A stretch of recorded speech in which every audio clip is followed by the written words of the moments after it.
But tonight, Michael Hart, the founder and creative co-chair of Mono, I had the privilege of introducing him at last year's Sea Change, where he spoke altogether too short about his real good experiment that Mono did for local firm Blu Dot. Michael and Mono have also worked with Herman Miller, worked with Apple, USA Network, Mrs. Myers, and a laundry list of other really well-known household names. If you don't know them from the household names, you recognize them from the bright blue door to their studio right up the block on Hennepin.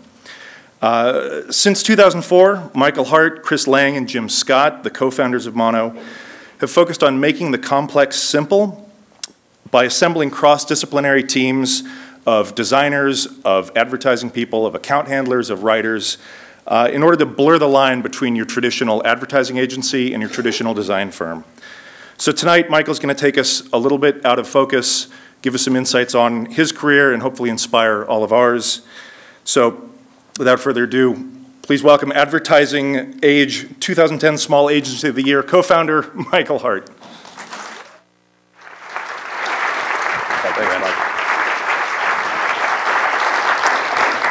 Thank you, Brent, for that very kind introduction, although it wasn't truthful because you gave me credit for ideas that I didn't do.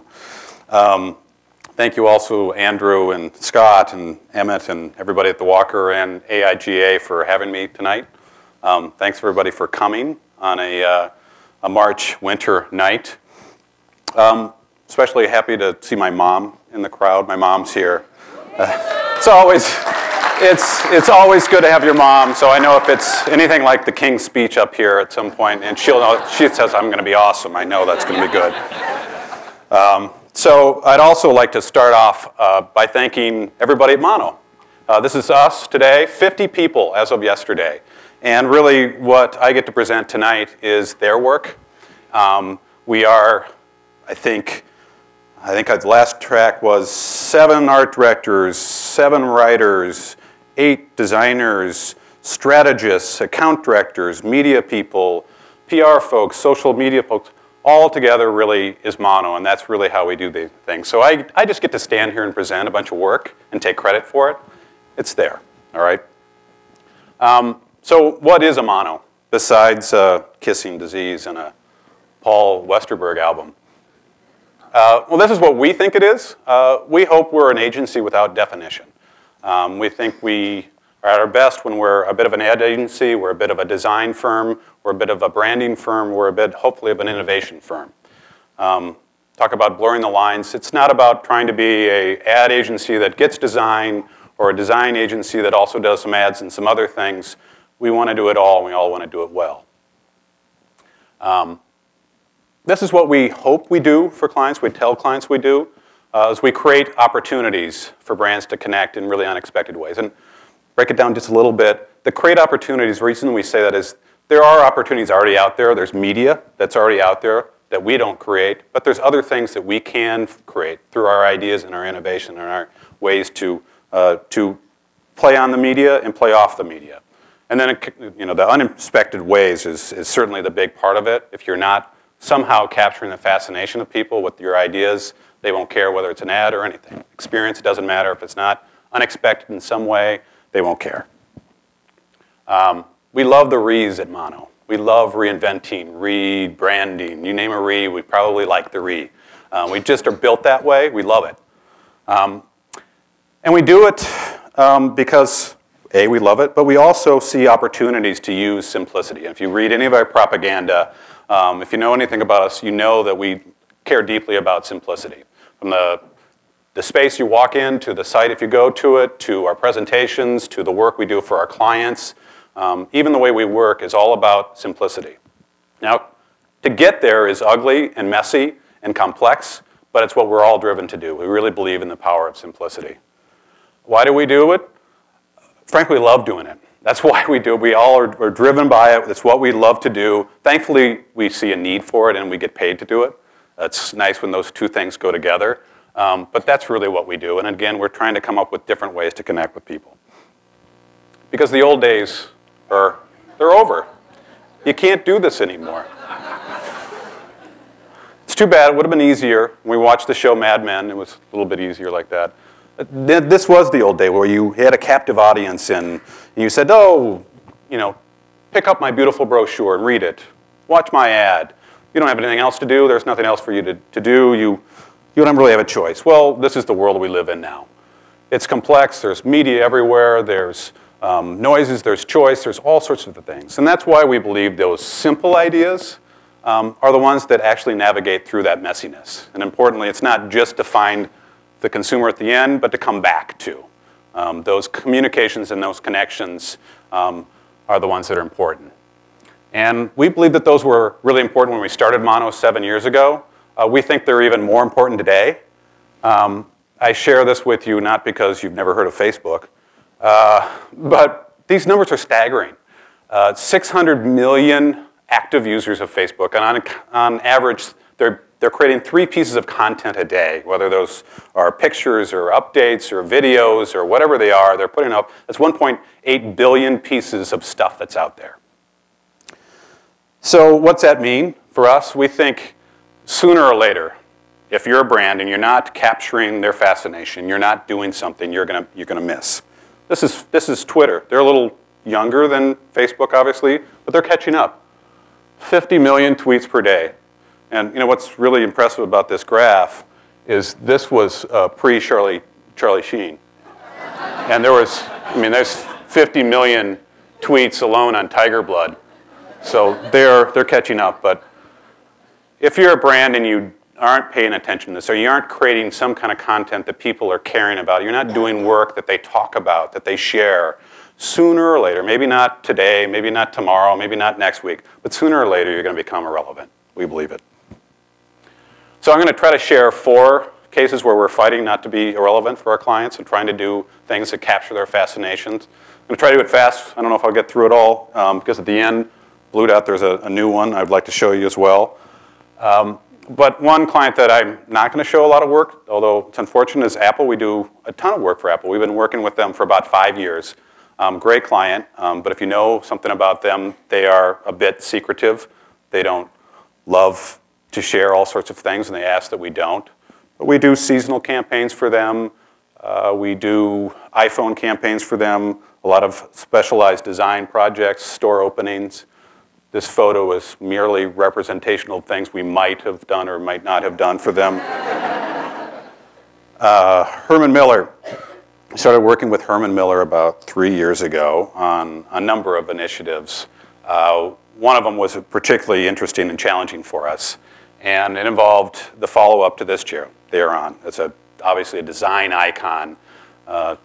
Stumpf and Chadwick did it in '94, and I think 2.5 million of these chairs have been sold since then. I think 1 or 2 during the dot-com era. I'm not sure, but a huge, huge success and a wonderful chair. And Stumpf started along with Jeff Weber, who followed up the work, the Embody. And what was different about the Embody was that it was designed to be a slightly different kind of chair. Where the world had been before was comfort and ergonomics and all about the body. The Embody was about that, but it was also designed to help the mind. I know that sounds like late night. But this thing was, and there's science behind it, because it moves, because it shifts different, because of the way it's designed, you actually can think better. You can have more movement, more oxygen to your brain. And so I share a little video that starts to talk about this chair first, and I'll give you 2 guesses, 3 guesses on where this was taped, and the first 2 don't count.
So again, you know, a chair company telling you sitting is bad is kind of a provocative statement. Then this chair is designed to make you think. Brings up oxygen, your brain moves in different ways. So the challenge is, how do you start to launch this chair and talk about a chair in a different way? And we certainly could have gone and done advertising, done a bunch of ads, beautiful photography with the chair and lines about how this chair can, you know, make you think like no other chair before or something. We'd probably come up with something better than that. But we could have done a big ad campaign. It was certainly the thing that you kind of did in the world of chairs. But we decided to do something different. And Travis Olson and Riley King kind of came up with this idea of, OK, we have this chair, and it's supposed to be about thinking. Can we celebrate the idea of thinking, and how can we do that? So they developed this site called ThoughtPile. And it's essentially this online community that welcomes people into thinking. And every week, a topic is presented, like what's after the internet? Big, heady sort of thoughts, like how can cities reinvent themselves? How does technology become more human? And everybody's able to jump in. Ryan here thinks lunch is after the internet, and I'm buying. But everybody's invited to add their thoughts, create a circle, and then people are also invited to comment on those and vote for those thoughts. Pile on, if you will. And at the end of the week, the person who has the most votes for their thought, the thought leader, if you will, wins an embodied chair. It's really sort of a seductive, fun community that really says, okay, if we're about thinkers and we want to involve ourselves in these thoughts, well, come on in. And the chair, of course, is the beginning and the center of this thing. So what happened is we had this sort of interactive idea and this sort of content and this something that fascinated people in a way that they wrote about it. They cared about it. They had an idea. They had something other than an ad to talk about. We had Gizmodo talking about it, not the usual chair design groups talking about it. And we also had an opportunity then to have this chair mean something else other than comfort and ergonomics. It meant thinking. So we had a chair that we could position and be right for the new economy, the idea economy, the Googles of the world, the people who make ideas and not things. And that was really what Embody was all about. You should also know we're big believers at Mono. All those 50 people sit on a Embody chair. Black and white, of course. This is Mono. We don't believe in anything but black and white. Does it really work? Well, we like to think that we think better in them. I do have a photo of before. It's had its impact. So EMD Serono. This is a company that we had never heard of. You probably haven't heard of. We certainly didn't when they called us. And it was a kind of an interesting phone call. They called us up and they said, hi, we're EMD Serono. We're a pharmaceutical company. We sell fertility drugs. We've seen a bunch of your work, and we'd love for you to do a campaign for us. We're like, wow, that's really, really nice of you, but we're not really a pharmaceutical agency. We're not really a traditional agency anyway. We're not sure we'd be right for you. Well, they're like, well, we know that. That's why we called you. We want to do something really different.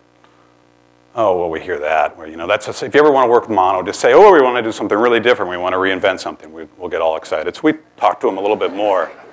Well, what do you mean? What else is at hand here? And the more we talked to them, the more interested we got about it. Because they said, here's the deal. We're waiting longer to settle down. And then we're waiting longer to have kids. And meanwhile, the biological clock is ticking, ticking, ticking, ticking. And so by the time we are doing this, it's taking longer, and we're having struggles with it. And we're not talking about it. This is something we don't talk about as a site. It's still kind of a discussion that we don't really have with a lot of people. We can talk about erectile dysfunction and all sorts of crazy stuff on TV, but we don't really talk about this subject too much. And so that was going on. And we also found this other staggering piece of information that really got us, which was 1 out of 8 couples struggle with this. That means 1 out of 8 couples try to get pregnant and haven't been able to get pregnant for 1.5 years. That's a long time to really go through this. And the sooner they go and talk to a doctor, the more options there are for them. many of which don't even involve drugs. So the whole point is talk sooner, get rid of some of the myths you may have about it, get all sorts of help that you can get. Some of them may involve drugs, most of them don't. But the point is get the conversation going. They said, can we get a conversation going? So that was interesting for us. So we looked at the images and all the conversations that was happening around this. And you look at fertility magazines and all sorts of other, you know, a lot of this, a lot of soft focus and warm colors and lots of nature. And not a lot of reality. And there's not a lot of reality in what you say. I mean, we all know, right, that you cannot get pregnant by a tree. We know that, right? Well, you'd think so. So we said we want to play with this, and Paula Bionich, the writer on this campaign, really played up. They said, this is the world in which they are. You imagine being a couple struggling with this and then going through all this literature and seeing this kind of stuff. No one's really speaking to them. You know, they're quiet and they're suffering in silence, but no one's really getting them. No one's really connecting with them. So she came up with this idea to how can we play off this that's out there? And how can we engage them? What I'm going to play for you next is a 60-second trailer that was played that drove people to a site where they could see a whole story. And it was all about this couple, Neil and Karen. As a normal couple, one of the 1 out of 8 that was struggling with this and telling the real story of how they went through and all the emotional roller coaster that they went through as they dealt with it. So this is a 60-second trailer. It drove you to a site, and I'll talk a little bit more about that afterwards. I know how hard this is for you. Hard for me? Us. Hard for us.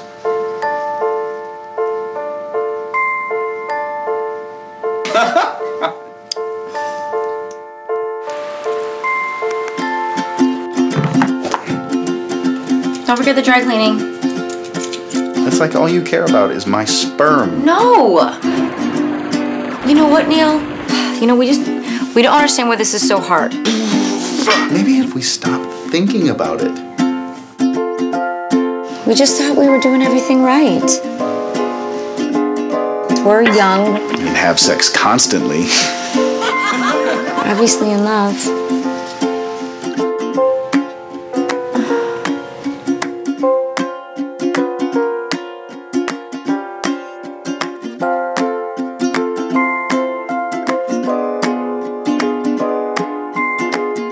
So we created this site, increaseyourchances.org, where, again, you could watch the other episodes of Neil and Karen. I'll share a few more of those with you. But you also could learn more. And there's a lot of myths about how you get pregnant. It's not as easy or as simple as we think. We learned all sorts of things about follicle stimulation and all sorts of things. You can imagine Paula became an expert on this too. But there's a lot of myths out there. So this is the other opportunity, is to get rid of some of those myths. And again, get the conversation going. Get people to talk to their doctor, talk to anybody sooner about the issue that they're going through. And again, this whole thing is the sooner you talk, the more options you will have, many of which, again, don't even involve any drugs. So talk. Here's the next couple of episodes in the series.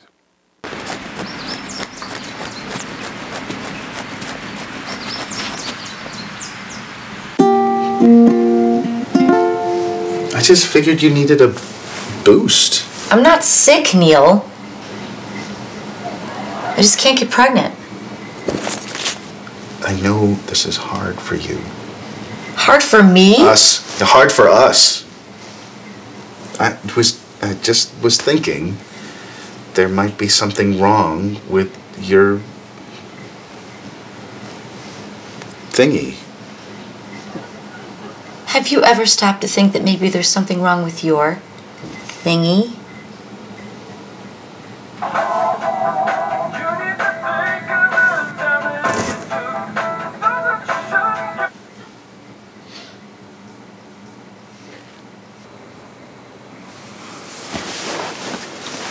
I know it's not my thingy.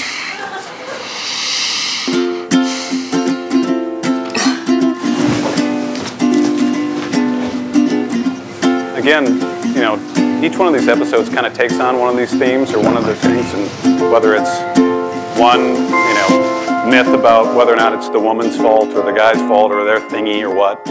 each one of those things was kind of taken on in these episodes where you could learn a little bit more about it. One more.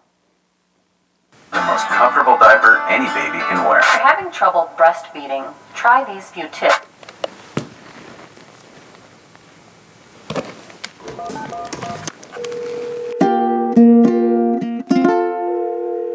Hello, you've reached Neil. I'm not at my desk right now, but please leave a message after the beep.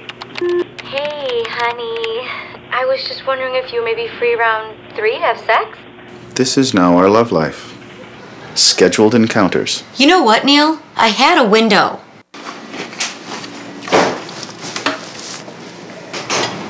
It's like all you care about is my sperm. No, but I had a window.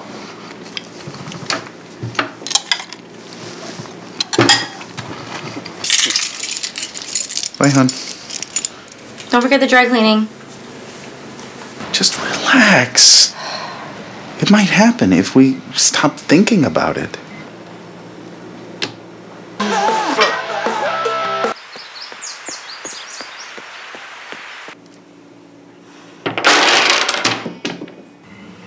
I think we need to talk. To a fertility specialist.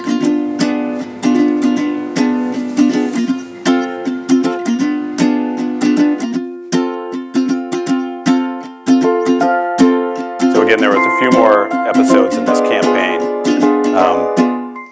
We also went in a couple of markets, and we had 5 couples dressed up in birds and bee costume, and we told them, go out, go to a restaurant, go shopping, go to the movies, go have a coffee, do whatever, just act like a normal, regular couple. Try to be oblivious to the fact that you're wearing a bird and bee costume. And so, as you can imagine, going back to this idea of unexpected ways, you don't expect to see a bird in a bee costume walking around a couple on the street. So we're looking for ways to capture people's fascinations in those ways. What was really gratifying, too, is all the conversations we got out of this. And it wasn't just the press conversations, it was the conversations that some of the press and some of the blogs then took on. And again, Paula did a really amazing job. She wasn't one of the 8, but you'd think that she was one of the 8, because she really nailed this sort of sentiment and this emotion in this campaign of what these couples are going through. And this is just one article we got in Salon, and again, 43 letters, and these weren't comments, these were letters. These were long, lengthy letters, and then commentary, and then conversations between the folks who put postings on. So again, creating those conversations was a big part of this campaign. MSNBC. We, about 6 years ago or so, had the opportunity to rebrand USA Network. The Characters Welcome campaign was successful enough that we got a bunch of calls from networks. And this one was kind of interesting for us because they had a series of different kinds of issues. And one of them was that they found themselves in this sort of sea of sameness. They had Rachel Maddow and then personalities in, Fox had their personalities, and CNN had their personalities, and they used blue and white and red, and Fox used red and blue and white, and so did CNN. A lot of the sameness. And we looked at the graphic language of the channels, and it looks a lot like this. Really loud, a lot of shouting at you, and pretty negative. Pretty negative. And we saw an opportunity for the brand. Because there's a whole group of Americans, we found this in Good magazine, whole bunch of Americans out there who are, sure, they're frustrated and they're fed up with how things are, but they want to fix it. They're solution-minded. We call them the progressives. And this is really this opportunity we saw the MSNBC brand being able to occupy. Hey, America, love it or fix it. What ideas can we do? This isn't about politics or left or right. How can we fix our country? How can we move forward? How can we do things that get us in a better place? This progressive mindset. So this is really where we wanted the brand to be. And I'll play the next spot, which is one of a series that we did for MSNBC with Spike Lee. He directed about 8 spots with us. And this one's called Hardwired. And it really gets into this idea of progressiveness and the fact that this has been part of our DNA as Americans forever, really.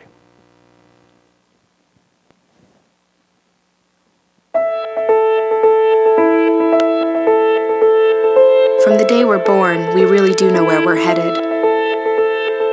The whole of humankind is gifted with an innate sense of direction. It's spinal, inborn.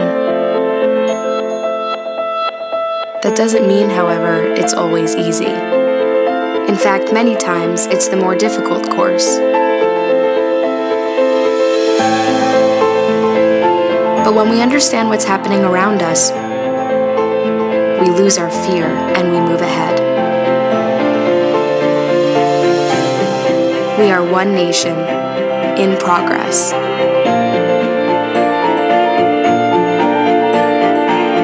After all, we were built to evolve. We were not made to sit still.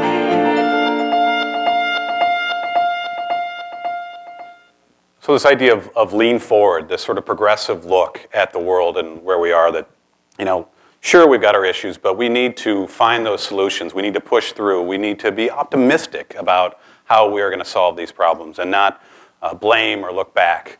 This was the place we wanted this brand to live. And it came to life in the print, too.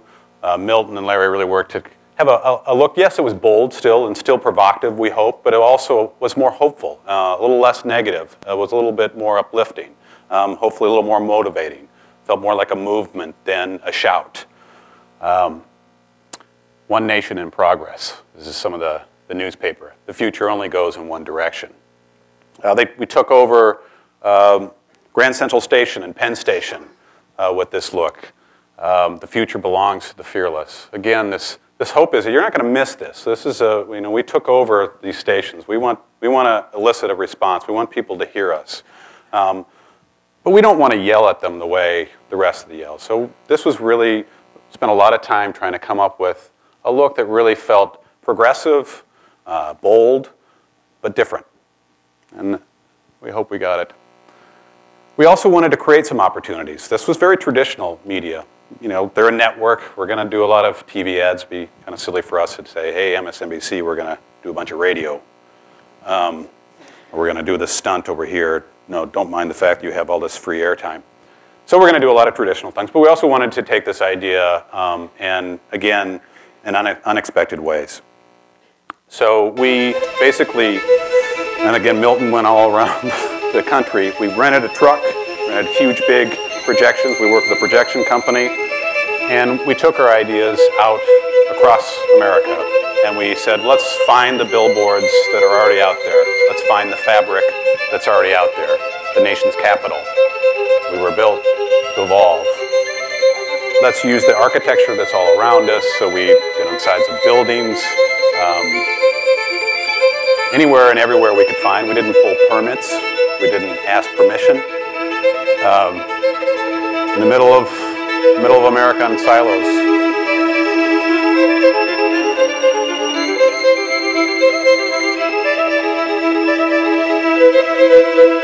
A pole barn in the middle of nowhere. I'm not sure exactly where that was.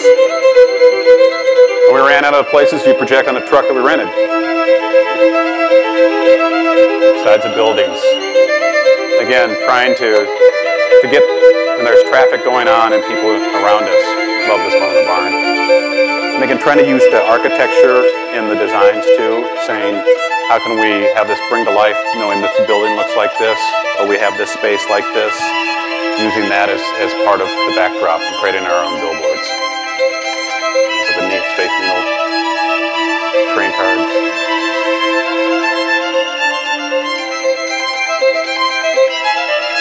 This one, Brooklyn Bridge.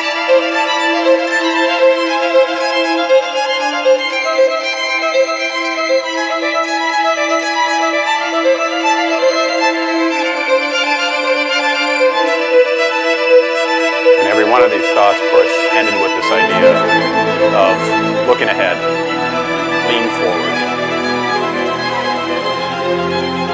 That one we did on CNN. I don't know if you caught that one, but right across the street from CNN, one of my favorites. So we did all this work, obviously, because we wanted people to take note, right? We wanted to be part of a conversation. We wanted to be bold. And we did get coverage. We did get people to notice and write about the campaign and talk about the campaign, and that's all really good things. Blu Dot. This is no stranger to the walker. You can stumble about, I don't know, 15, 20 feet, and you'll run into their furniture. They've been here on this, I think, very stage before many times, John and Maurice and Charlie.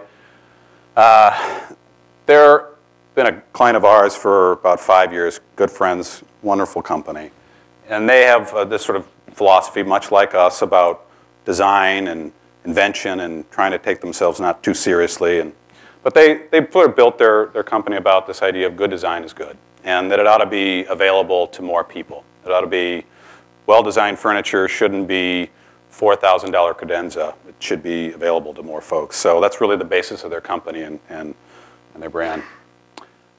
And we had this idea, really, Paula Beyondich and Kelly Munson, who came up with this work, had this idea. It came out of this simple question. Okay, if we're Blu Dot and we believe good design can go anywhere, where will it go? Again, this kind of simple thought is what we try to get at a lot at Mono, to sort of get it down to the simplest thing. And for this one, it was, okay, how do we answer this question? It might be complicated on how we answer it, but the question ought to be simple. So this is the question, and this is what came to answer that question, the real good experiment. And it came out of another thing that's happening in New York. Blu Dot had their store, this flagship store in Soho. It had been open for a while, and year anniversary is coming up. And Paula and Kelly had stumbled across this notion that happens in New York, happens in Minneapolis too, this curb mining. You put the trash out on trash day, and what is trash to you is treasure to somebody else. It happens in Minneapolis a little bit, St. Paul, but I think it's in alleys, not on the curb. But they had this thing going on. And they said, well, what happens if we took 25 real good chairs, Blu Dot's chairs, and put them free for the taking out on the streets of New York, on Manhattan, Brooklyn, just free for the taking? What would happen? Well, to find out what would happen, we'd kind of have to have a film crew there, right, to watch and sort of hide to see who takes them and who looks at them, what happens. We might put them on top of the buildings there. We might make ourselves a fake pool supply truck and have a camera in there. But let's film them to find out where these chairs go. But we didn't want to stop there. We said, well, it'd be great if we could invite everybody else in to see what happens and where they go. And to do that, let's put some GPS on the bottom of these chairs. Let's track these chairs. We really want to know where they go. So figured out a way. We worked with Telart, it's a technology firm, to sort of help us figure out the technology of this. And we also did a lot of it ourselves, trying to figure out how to fasten it to the bottom of the chair. And said, okay, well, let's take this GPS. And about a month before, 2 days, a two-day event in November in New York, about a month before, we started to just sort of seed this idea quietly. We started a Twitter feed for the Real Good Chair, and the first posting was, hey, I'm a real good chair looking for a real good home. Just sort of hinting maybe a little bit. And the hints got progressively bigger as the time went on. But we started with the Twitter feed. And then on the day of the event, we would place a chair, take a photograph of it, and upload it immediately to Flickr page. So you'd see where the chair was. This is one of my favorites. You know, I found a buddy in West Village, placed right there on the curb next to an old cane chair that was also trash. Also would tweet the location of the chair. I'm at Lincoln Square. I'm at 68th and Broadway. So this would happen immediately too. We also had a Google's map. This is all off-the-shelf stuff. We said, okay, we want to invite the community in to see where these things go. So you could go to the site on Blu Dot and you could track the chairs. They're all numbered and you could track them, GPS, down to the location, the neighborhoods, to the streets. All the way down to this one stopped somewhere on Grand Avenue, down the street, so you could follow it all the way down there. So this whole thing was going on. You could track the chairs on GPS and Google. You could do it on your phone if you'd like. You had tweeting going on. And you then had all sorts of folks finding out that they were leaving chairs on the streets of New York. Any city, people are going to get excited. New Yorkers get extra excited. There's free stuff and they know about it. So you find all these people sort of following these chairs and trying to find these chairs, asking for new chairs. I'll try to give you a home. Will you please come near me? No, I just missed you. Oh, this one's my one of my favorite. Any chance you want to leave one on the corner of 42? Just put one there, please? So you had a whole community that was following this thing and even trying to chase down these chairs, too. We do a lot of tracking because we care about what people are thinking about our ideas. We're interested in, do they think it's a cool idea? Do they think it's a dumb idea? Does it make them feel better about the brand? Do they make them, all sorts of sentiments? You can track some of these things, and we looked at it, and this was one of those ideas that was engaging people. People really thought this was a cool idea. Not everybody did, though. We did find some people who didn't think it was a great idea.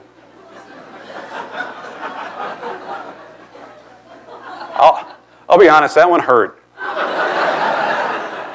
That one hurt. It's 42 comments, too. He's been busy.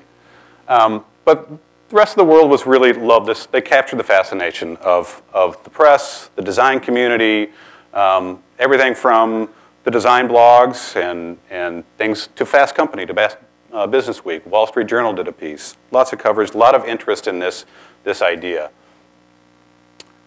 Another thing that happened was after these folks who had, some of them chased all over the city to try to find a chair, who never ended up finding to get a chair, I almost felt bad for these folks. We said, well, okay, we'll do one more contest.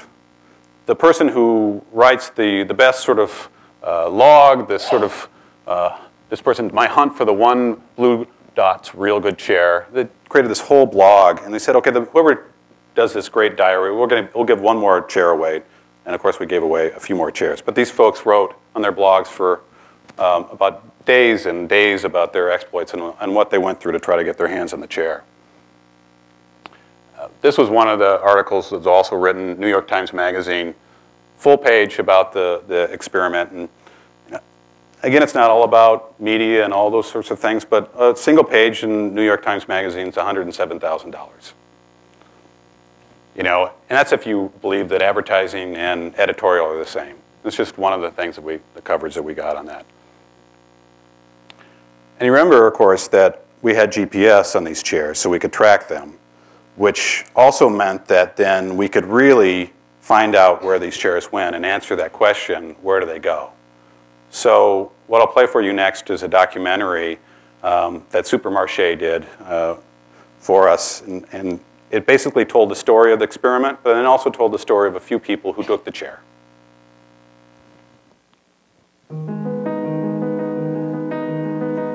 What is good?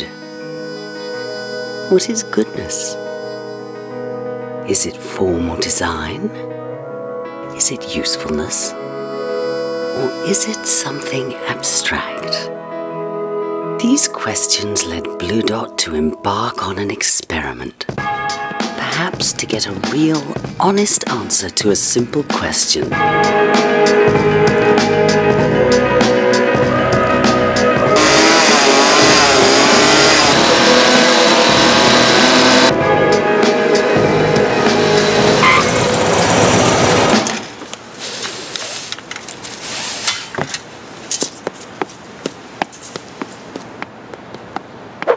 We wondered what would happen if we left a real good chair alone on the street.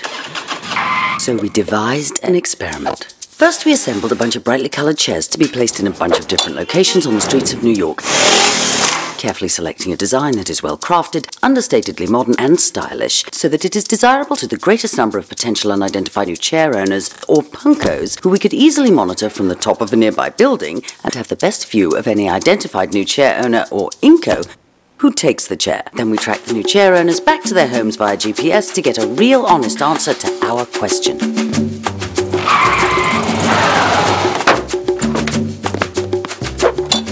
Go, go!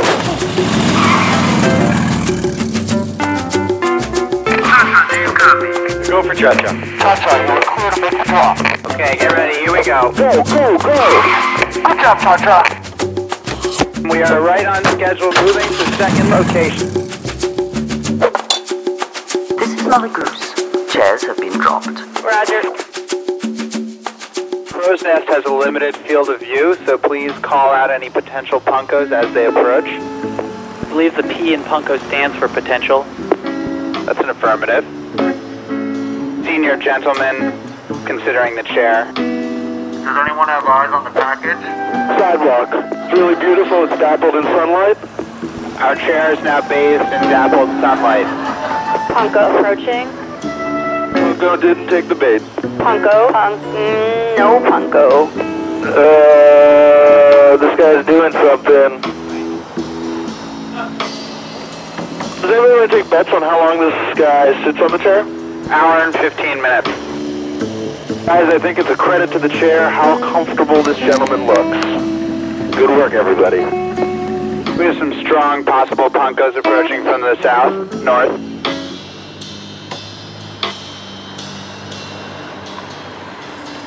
I think we have some interest. I love us looking away. We have a Punko. That's an Inko. Copy that, Inko. The chair is on the move. Punko, Punko, Inko, Inko, Inko. Strong interest from 2 Punkos on the corner. Copy. Inko, Inko, Inko. Chairs in the air. Copy that. Black shirt, acid wash jeans. Anybody have eyes on Red Robin? On the move. I have visual. That's how are you following? I'm gonna walk and someone tell me if I'm going in the right direction. Anybody have eyes on Red Robin? Negative. We're talking about the Inko. Skillet, watch the target. Moving back to base camp. Over. What? Skillet, Big Bear. Go for Big Bear. I'm getting GPS dots on a map. Terrific. Due to our scientists' extraordinary foresight, we were able to track our chairs via GPS, which, with the aid of modern science, we built and inconspicuously hid on the bottom of all our chairs. We started by looking for how all of the parts intersected, a battery, a bunch of wires, the GPS device. And then we basically took all those parts and hacked them together and then reassembled it. And then we're sticking it on the bottom of the chair.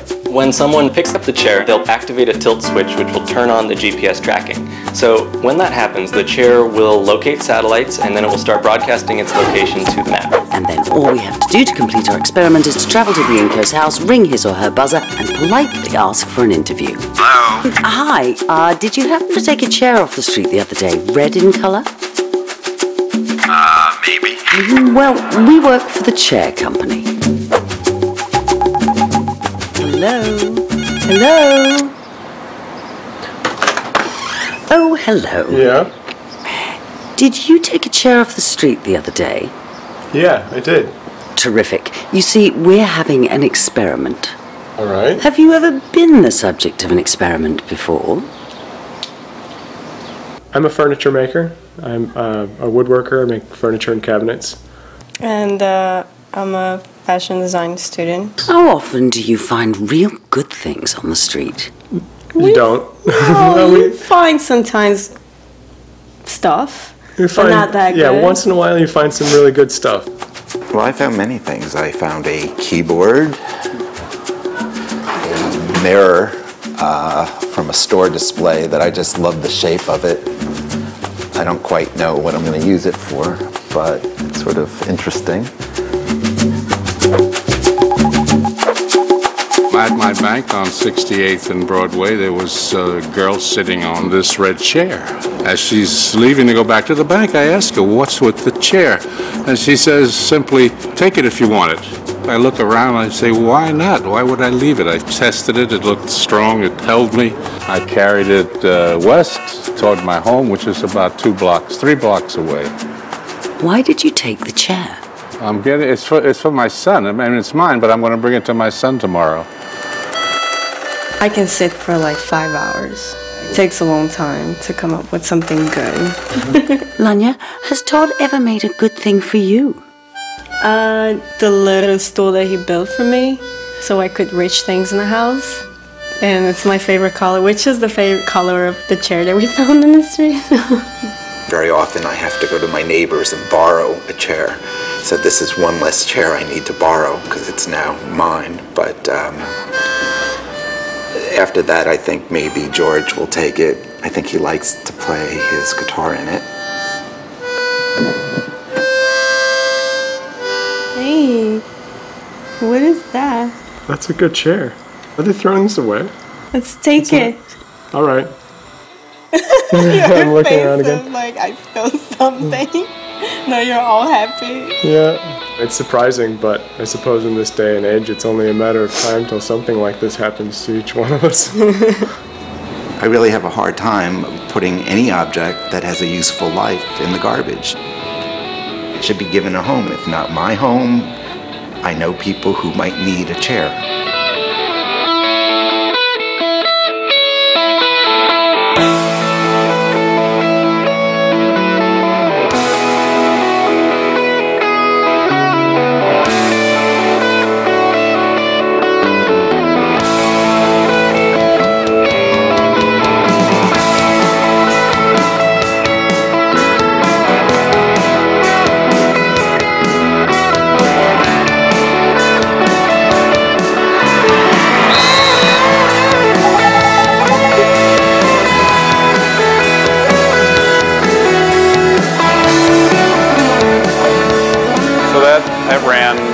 Premiered.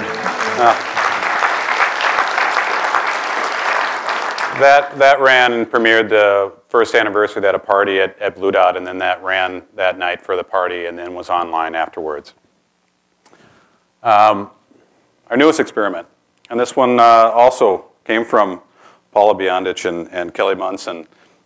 This one's also for Blu Dot, and this one's going on right now, so I'm going to have to leave the keynote and go right into the internets, if you will, and show it to you real time. But it also came out of this notion again of, okay, if good design can go anywhere, where will it go? That was the same question of this other experiment. But we said, okay, can we play around with something else? Some other kind of other way to get furniture in the hands of more people. Maybe some people who don't have the money to afford these chairs, but have creative appetite, have something of value that they can trade. So we created this thing called the Blu Dot Swap Meet.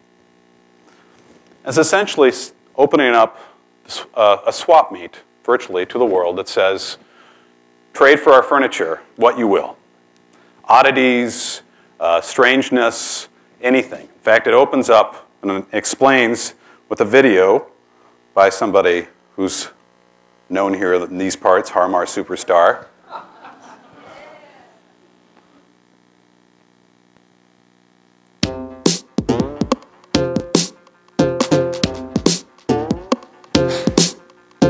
Do you have a unique talent that your parents have deemed as useless? Or maybe your artistic creations redefine flawlessness.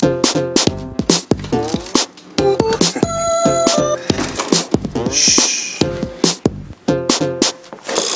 What if you could turn those oddities into awesome furniture?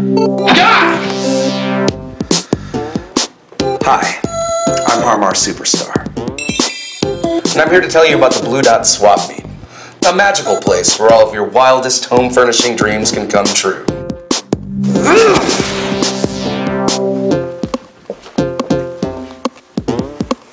You may be wondering, how did I get this couch? Well, I embroidered a gorgeous nude self-portrait. How do you think I got this Stella chair? I sent my old chair to chair heaven.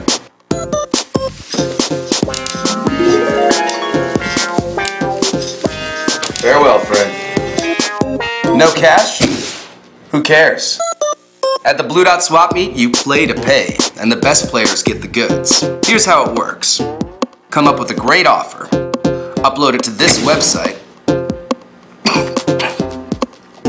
pick out any item from the Blu Dot catalog that you would like. If Blu Dot likes your offer, their stylish furniture is yours.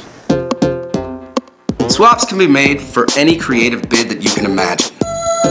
Collections, creations, talents, taxidermy. It's all fair game. So come on over to the Blu Dot Swap Meet, where your imagination can turn all your home furnishing dreams into reality. Check it out. Oh, yeah. Why don't we try that again?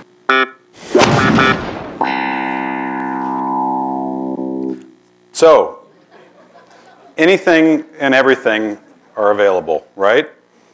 And you can't imagine all sorts of the things we've gotten. Let's see. I'm doing this real time, but here you can decide. You go to the most popular bids, and you can vote for which ones you think are the best ones. So you have things like the sock monkey chair, and they're trading that for the Herman Miller bench. So it's gotten a few. 341 people think that's swap worthy. And again, you can comment and along there. So there's the sock monkey chair, nice one. I like this one too. This is the subversive cross stitch.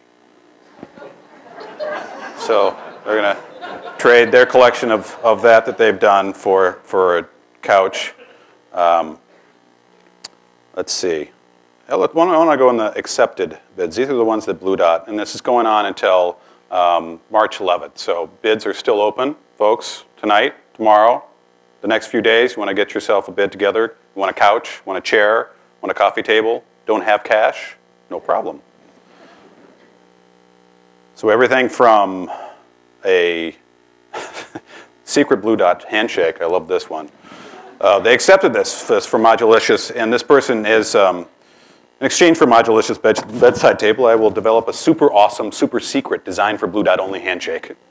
Not depicted here, these are only representations. So they're going to get, for that, a super handshake. This is a collection of 100 well-designed "You're a douchebag" cards that you can hand out.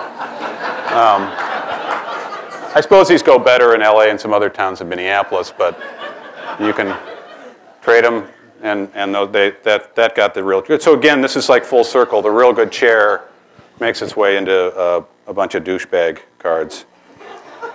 It's also for good too. This is the second ugliest couch in America, as voted on Good Morning America.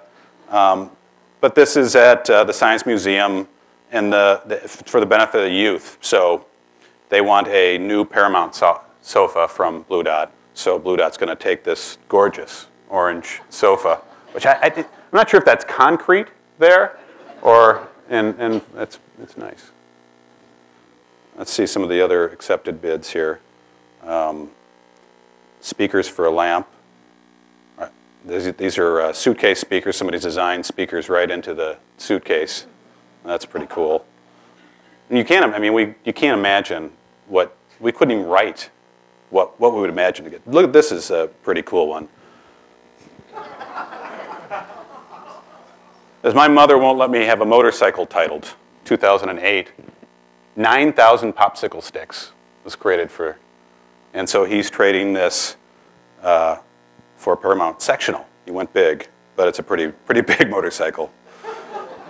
So that's a pretty cool swap. I think they're going to put that in the lobby of Blu Dot. I love this one too. The Spork collection. 34 sporks, each one unique. Plastic, titanium, KFC to REI. One from MoMA, designed for ramen. You get 3 cork boards full of sporks arranged in a tidy horizontal line, attached with clear stitches to not damage the sporks. I love that. They're trading for a scap. And Blu Dot said that's ours, so they're going to have a sport collection. Here's Feed the Homeless Animals. We're going to help. There's causes going on. This one, wait a minute. This one I love too.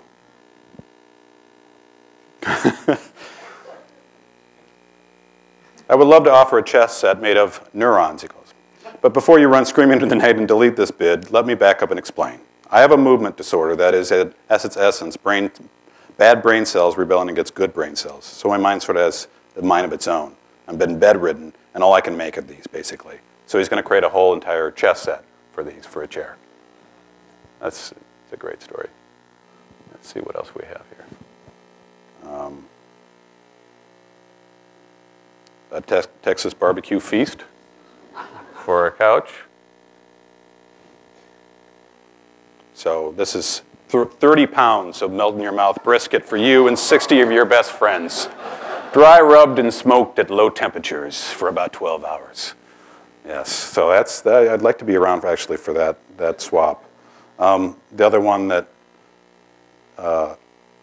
is this epic college kegger. They're going to trade for the Buttercup chair. This is so beyond red plastic cups. We throw parties that transcend time, space, and noise complaints. For this special occasion, we upgrade our PBR keg to Miller High Life. So, again, this idea of this creative economy and barter and inviting the whole creative community in and says, hey, no cash, no problem, but for 2 weeks you can barter. Give us something of value. Trade art, trade talents, trade oddities. This Blu Dot's had a wonderful sense of humor throughout its history, so this is a great way to get the community involved. And what's also really nice, let's see if I can show you real quick. I know I'm probably running out of time here, but what's really kind of neat too is the conversations that happen. They're happening right now. But let's see, what's going on?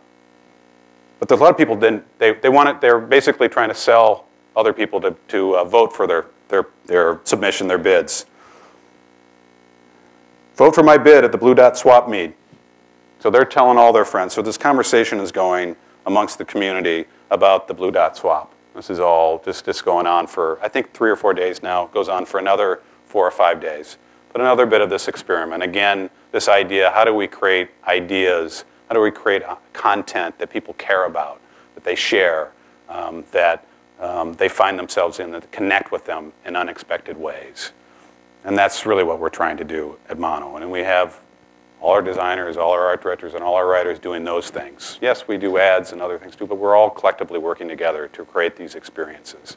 Things that aren't necessarily ads. There's no blueprint for creating a swap meet, but it includes videos, it includes online, it includes a site, and it includes bringing people into the idea. And that's really the key, we think. I think that's all I got for you. So I get to say thank you.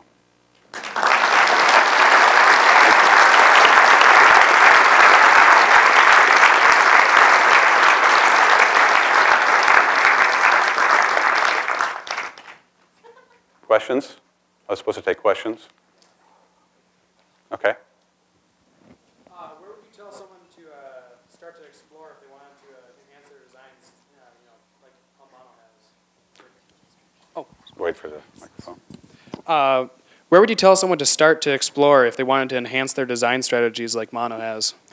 Enhance and broaden what they're doing? Yeah. Beyond just simple standard graphic prints arts and, or yeah. classic terrain. I think that's, what would you tell them? Well, where to start? Good question. I think look at what things are fascinating people. What are drawn to, what kinds of experiences, what types of events, how does design and creativity and innovation and storytelling, how do all those things come to life together to create an experience that's richer than one piece, that's not an ad, that's not a brochure, that's not something. I think it's about mixing mediums. We are big believers in collaboration. We don't try to invent all the things we do. We partner with production companies. Certainly the Blu Dot experiment with Supermarché. It was a production company, film company that helped us make the documentary. Partnering with TelArt, who figured out our technology, because we didn't know anything about GPS. So I think it's trying to rethink how you think about design, that it isn't just about designing objects, but it's also potentially designing experiences.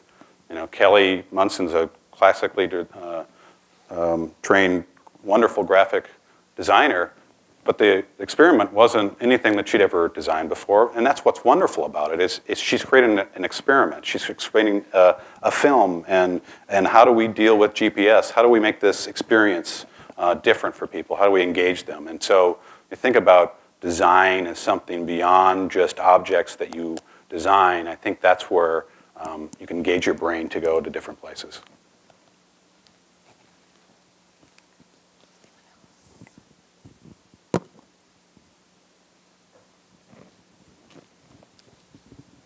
How do your clients measure success? Are they basing this on ROI or the interaction and connections that they're making with their clients? Well, it's a kind of a combination. There's not a real good ROI for a lot of these things. There's no ROI on things like the Blu Dot experiment.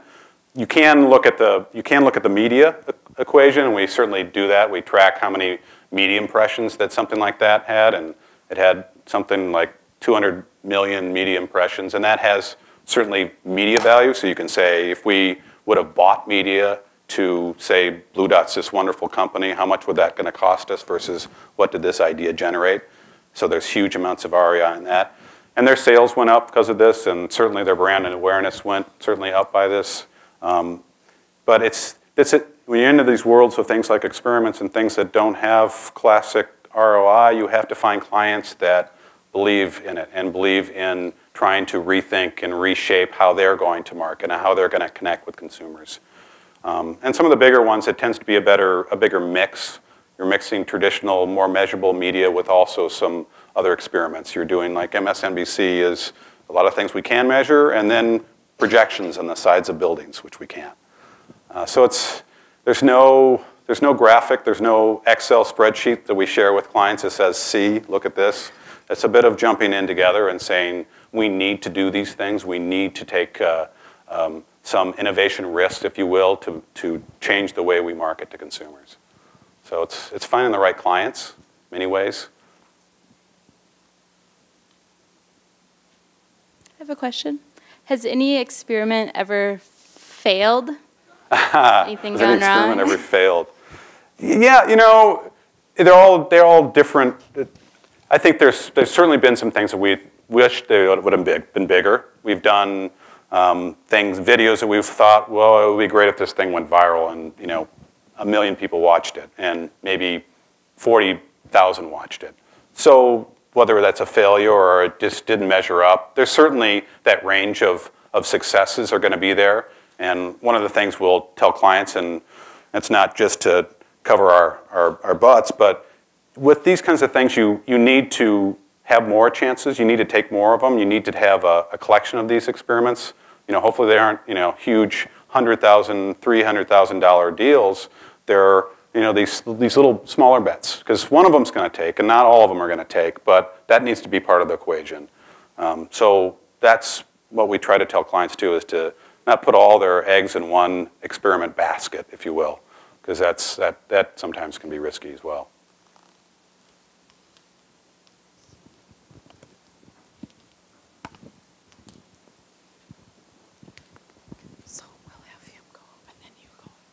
Wondering how you uncover the cultural phenomenon that you're going to leverage, for example, the dumpster diving or the barter economy, you know, specific to the community you mentioned.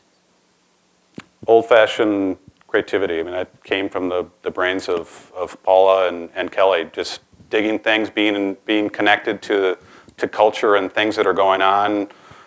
It's just finding something and then making sure that it's relevant, that it's not just this one thing that you came across, but it's a widespread thing, and it's oftentimes a springboard. And we're big believers in strategy at Mono. We're not running off and just doing things. We care about those consumer trends and those things that are taking off amongst a target group. And again, like MSNBC, we really look to find a group of people, these progressives, this mindset, and identify this is a younger, growing, larger group and an influential group that we can target, and they believe this thing. So this isn't just us trying to do these things, but a lot of times it still comes down to individual inspiration that they come across. How often do you recycle or reuse a good idea? That probably depends individually. I'm sure there's some folks who have files that they keep going back to, but you know, there's been a few at Mono that we've loved so much we've tried to bring back, and a couple of times I won't lie to you. But it seems like the situations and the problems are always so different that somehow taking that idea and then retrofitting it to something else just doesn't work. Sometimes maybe you can take components of it and hold on to it and share it later on and be part of some other idea, but I don't think there's a lot of those, oh, that's a great thing over here, let's just wait for the next client to come in and we're just going to do that. Wish, but doesn't happen often.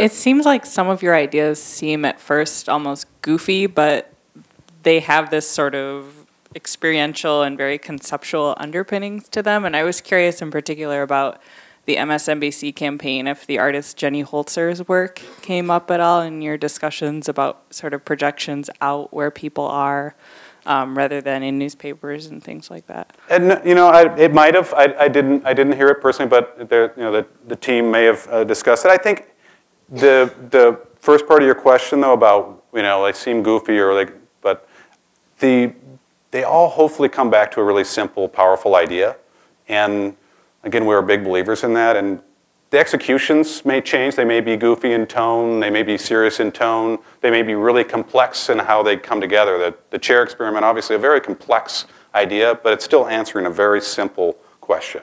If good design can go anywhere, where will it go? And that's really what we try to do from a strategic point to a creative point, is really boil things down. We're ruthlessly about trying to get to the simplest notion of something and attack it.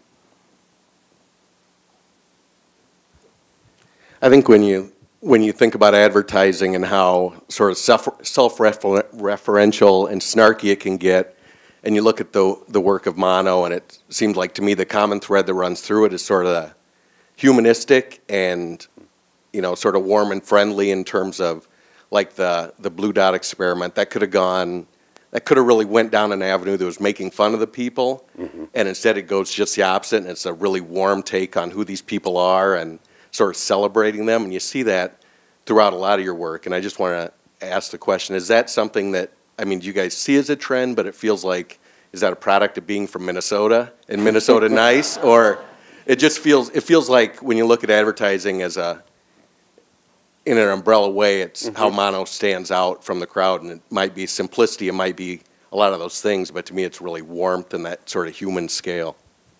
Well, thank you, first of all. I don't know if it's certainly not, I don't think intentional.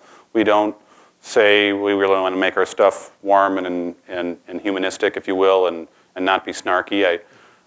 I think we still are always looking for the reason that we do our work, though, and that probably makes it hopefully a little bit smarter. I don't know if that makes it less snarky, but there's reasons for the voice to be what it is. Blu Dot is an inventive company that has amazing design and creates wonderful furniture, but they don't take themselves too seriously. They also have a great sense of humor, so the work then ought to reflect that. So we're really cognizant of making sure that the tone matches the clients and not just do something because it's going to be funny, but do something because we think it's going to be right. We do care about that.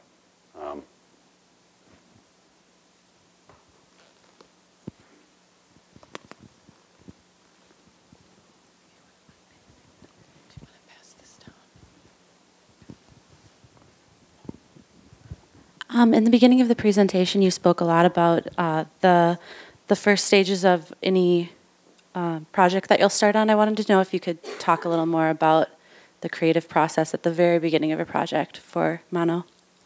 Yeah, it's, again, Mono's very collaborative. We're very open. We don't have departments. Strategy folks think like creatives, and creative folks think like strategy. We have basically 5 huge glass panels in the center of the agency. That's where all our work is. It's the center of our agency. We work through the strategy and invite the creatives into working through that, and then vice versa. So we'll essentially we do a lot of work. Some clients come to us with a lot of research and a lot of strategic insights already in their brand. Some of them don't have any of it, and we end up having to do it. But we spend a lot of time trying to distill what is the business problem that they have.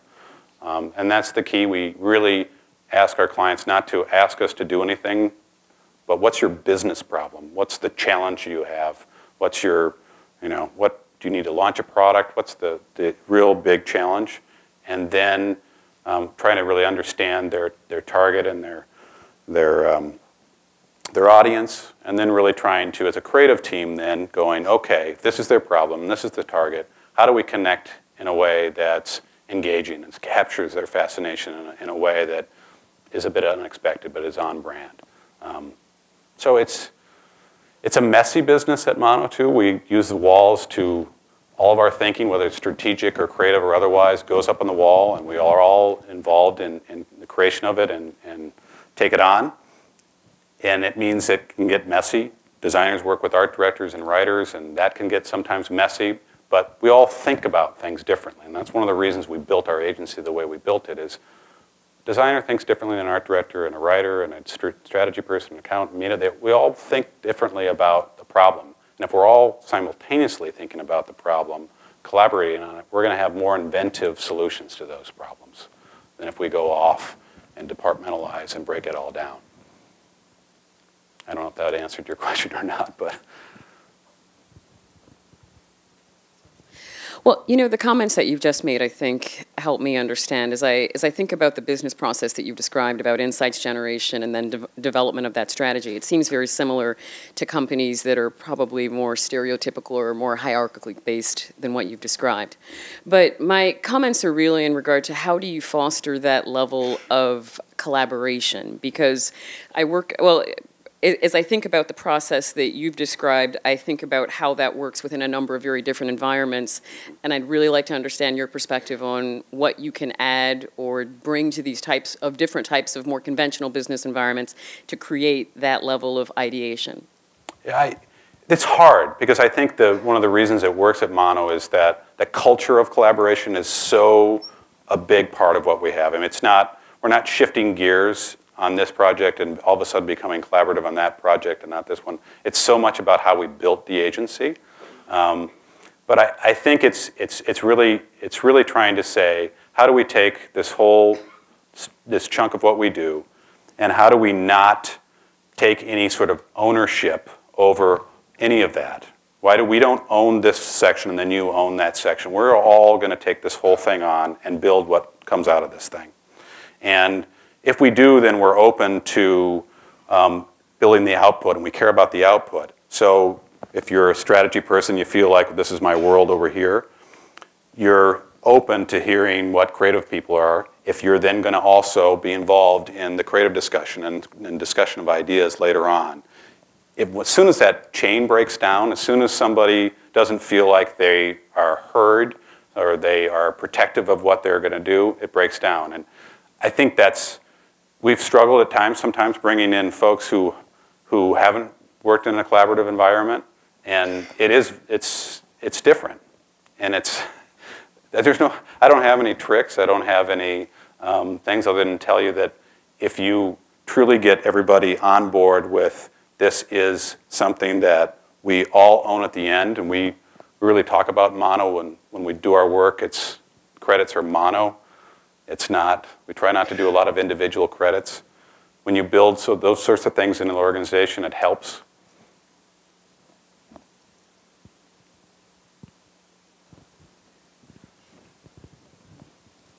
Sure. One more? I guess one more.